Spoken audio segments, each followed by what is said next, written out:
another episode of OTA Clips, another day of March Madness. Filming this one a little earlier than usual due to Mr. Mac over here. He's going to sleep a little early tonight, so unfortunately none of the USC game against Oregon will be covered, but we'll talk about that one tomorrow.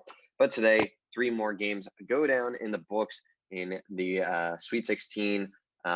One upset, two number one seeds advancing, but we'll start with those two number one seeds and arguably the best team in the country, the Gonzaga Bulldogs, 29-0 now on the season. Pretty incredible. They beat Creighton pretty badly today. I mean, by 18 points.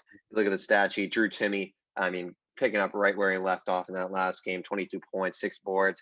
You look at a guy like Jalen Suggs doing it all around the floor, 9 points, 6 assists, 5 rebounds. He was great. Corey Kispert, their other star, looked good, 12.7 rebounds.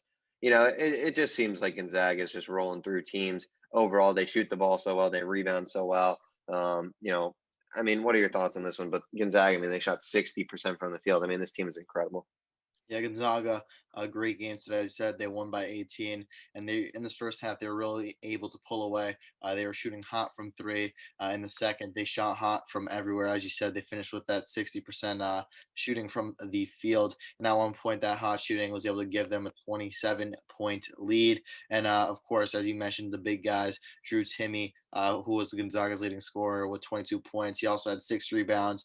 Andrew Nembhard, who had 17 points and shot 7 for 9, just contributing to that 60% shooting from the field today for the team. And Corey Kispert, as you said, he had a slow start today, but he ended up finishing with 12 points and 7 rebounds. But for the first half, Gonzaga, they locked down Creighton for most of it. And for above 7 minutes, actually, they held Creighton to one shot only. It's only one made shot, that is. And that's really where the team was able to take their first double-digit lead. But for Creighton, they had some guys who were able to put some points on the board. Marcus Zagorowski, Denzel Mahoney. So you had some guys who were able to put up above 10 points, but they really weren't able to pull off today.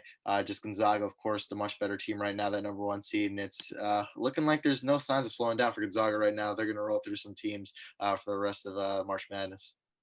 Yeah, Gonzaga's in a good spot. Like you said, you read off the stats. It's a very good ball club. Creighton, at the end of the day, they made it further than I thought. I thought this team would get, either eliminated quickly off the rip or, at least in the round of 32 get upset. But Creighton, they beat Ohio, I believe, that game.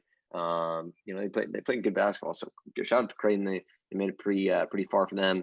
But like you said, Gonzaga, their big three is just really hard to beat, and they're just a deep team as well.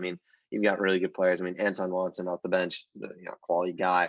Joel Ayai, 13, 8 boards.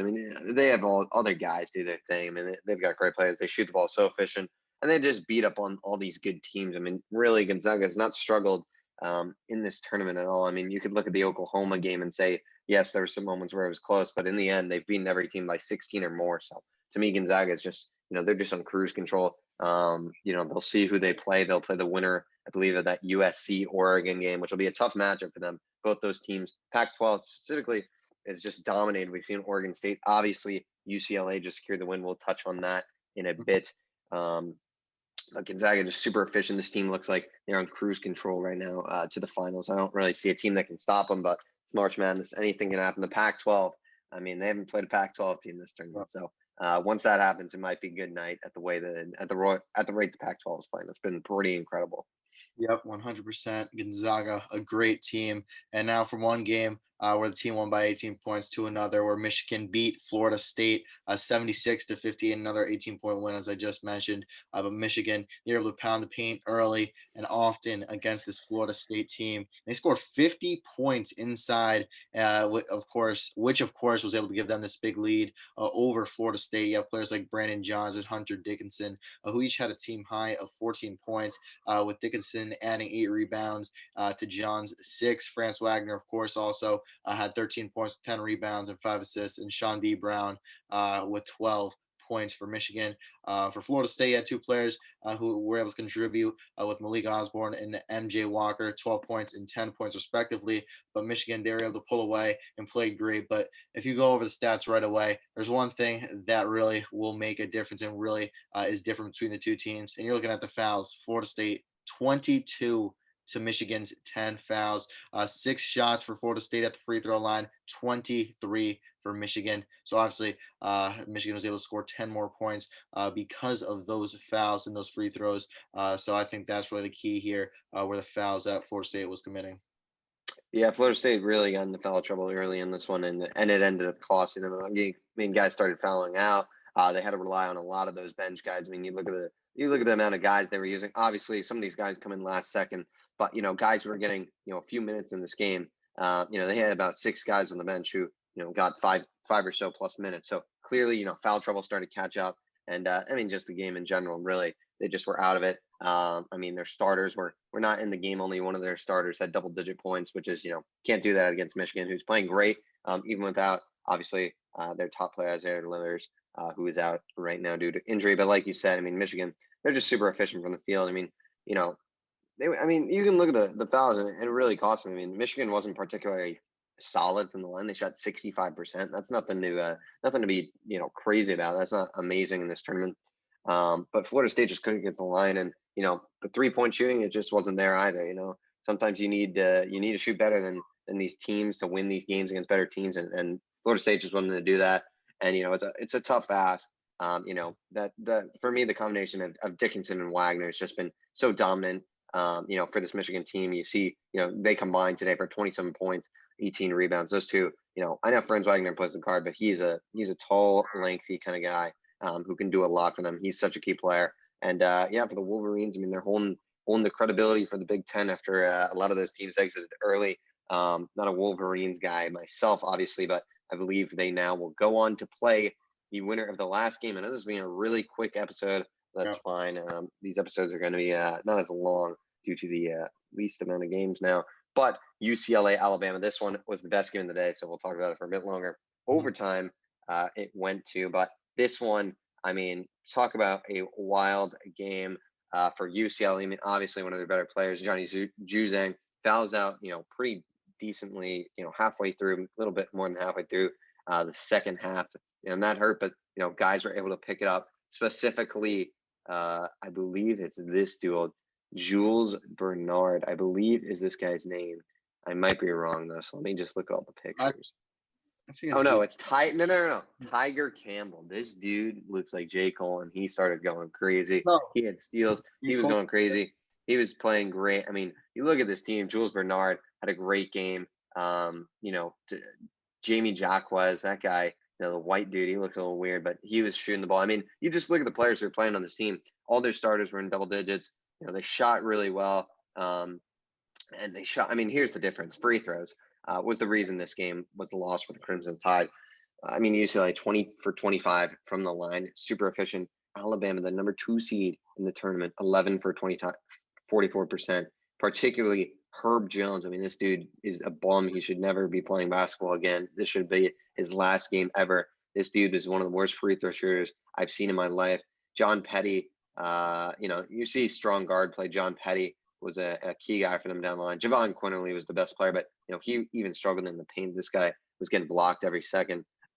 He enters the paint, and that ball was immediately going to the Bruins. Just a game for Alabama that got away from them. And you see the huge shot by Alex Reese. The dude had one shot in the whole game, and it was this crazy buzzer beater to send it to OT, and then Alabama just collapsed in OT. They had no offense, no free throws, and it just cost them at the end of the day. UCLA just wanted it more. They played better. J. Cole was on there. He looked good.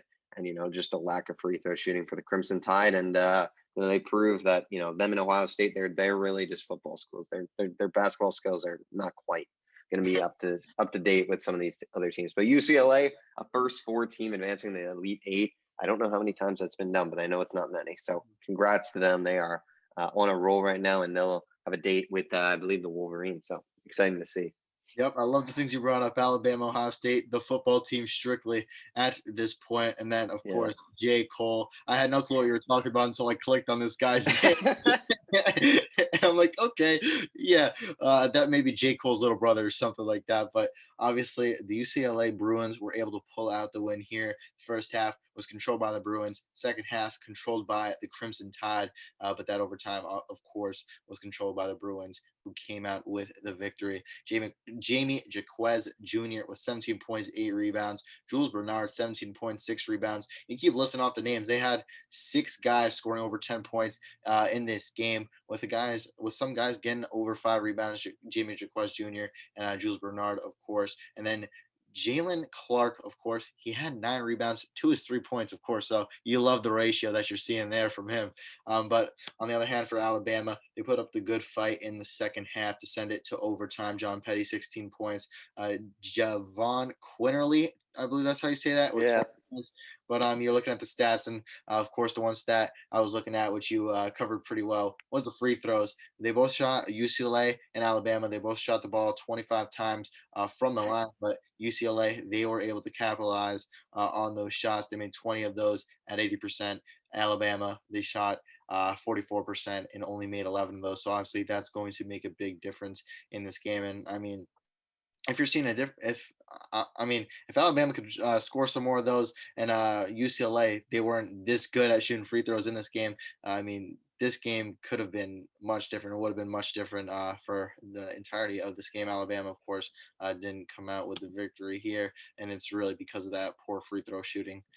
Yeah, I mean, you can definitely point to ends if and buts. Who knows what would happen? I think Alabama just sucked today. That's the end of the day. I mean, just shooting the ball. This team is very efficient from 2 point range, shooting 2 point shots. They were over 50%, I believe, on the day, or at least in regulation. I know in overtime they kind of fell asleep. 3 point land. I mean, this team was just a joke too. I mean, it was ridiculous. I mean, they shot 7 for 28. None of these guys are hitting shots. They kept shooting all these contested threes. I'm like, what are you doing? Like, this has failed many times. I mean, it's just not working. And they out rebounded them, but it didn't mean it. I mean, they lost by 10 and they out rebounded them by 13 and 8 offensively. I mean, that shouldn't happen. The fact that that's happening when you turned over the ball 14 times, you can't be doing that. But this 3 point shooting was just abysmal. I mean, they were not scoring off their second chance points, their second chance points. I don't have the stats, but I know it wasn't good. And the 3 point shooting, just couldn't make it. You got to stop shooting eventually. Stick to what's successful, and that's just what they just weren't able to do that. And UCLA just smart fouls too. I mean, you send that bum to the line. I mean, Herb Jones, that dude is missing both. So I mean, you're just getting the ball back for free. Just got to rebound it, grab it up, throw it out, and it's your ball. So I mean, Herb Jones, that guy's a stiff. He should never be in the league again. I mean, I'm pissed at him because he's cost me one of my brackets pretty much. Herb Jones, you suck, dude. Javon Quinterly, I mean, yeah, he's good, but he gets stuff. I mean, I could go on and on about Alabama, but just a pathetic effort. UCLA wanted it more. And I mean, once Johnny Juzang fouls out, I mean, you guys got to do something. I mean, OT, that was pathetic. I mean, you guys looked like they look, that's why they're a football school. They don't play basketball. And I mean, just a disaster. They got to OT off that shot too. And to just disrespect that shot that, that guy made that, he's going to be talking about Alex Reese. I mean, if they win that game, he talks about that shot for the rest of his life. Now it's kind of like, yeah, he'll mention it, but a few years down the line, not as much, but goodness gracious, I mean, what a terrible way for the Crimson Tide to go out. Just in a mockery, but for UCLA, another 10+ seed in the Elite Eight. That makes 2 now. Obviously, them and Oregon State. It's going to be a crazy Elite Eight to say the least. Something no one could have predicted. These weird 12 and 11 seeds. I definitely was not expecting that for sure.